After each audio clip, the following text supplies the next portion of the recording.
قرآن کریم میں ایک اور مقام پر اللہ رب العزت فرماتے ہیں فَلْيَحْذَرِ الَّذِينَ يُخَالِفُونَ عَنْ أَمْرِهِ أَن تُصِيبَهُمْ فِتْنَةٌ أَوْ يُصِيبَهُمْ عَذَابٌ عَلِيمٌ.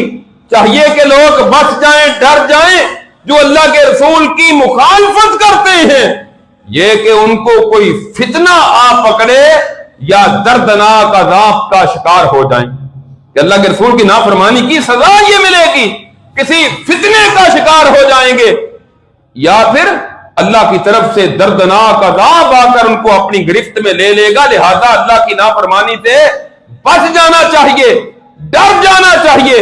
امام مالک رحمہ اللہ سے کسی نے کوئی مسئلہ پوچھا، انہوں نے ان کو اللہ کے رسول کی حدیث بیان کی کہ رسول اللہ نے اس معاملے میں یہ ارشاد فرمایا. وہ کہتا ہے اچھا اللہ کے رسول نے تو یہ ارشاد فرمایا، تو آپ کی کیا رائے ہے؟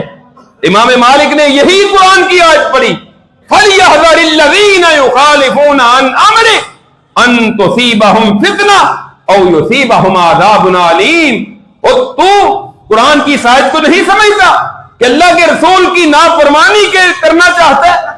آپ کا حکم آ جانے کے بعد تو میری رائے پوچھتا ہے. میں ایک امتی ہوں، وہ کائنات کے امام اللہ کے رسول، رسولوں کے امام، نبیوں کے سردار، اور تو اللہ کے نبی کی بات کو چھوڑ کر میری رائے پوچھتا ہے؟ کہیں ایسا نہ ہو کہ تجھے کوئی فتنہ آ کر پکڑ لے یا اللہ کا دردناک اور سخت عذاب آ جائے تجھے اپنی گرفت میں لے. تو جو اللہ کے رسول کی نافرمانی کرتا ہے وہ اللہ کی گرفت سے بچ نہیں سکتا، وہ اللہ کی گرفت اور پکڑ میں آئے گا اور اللہ رب العزت اس کی گرفت کریں گے.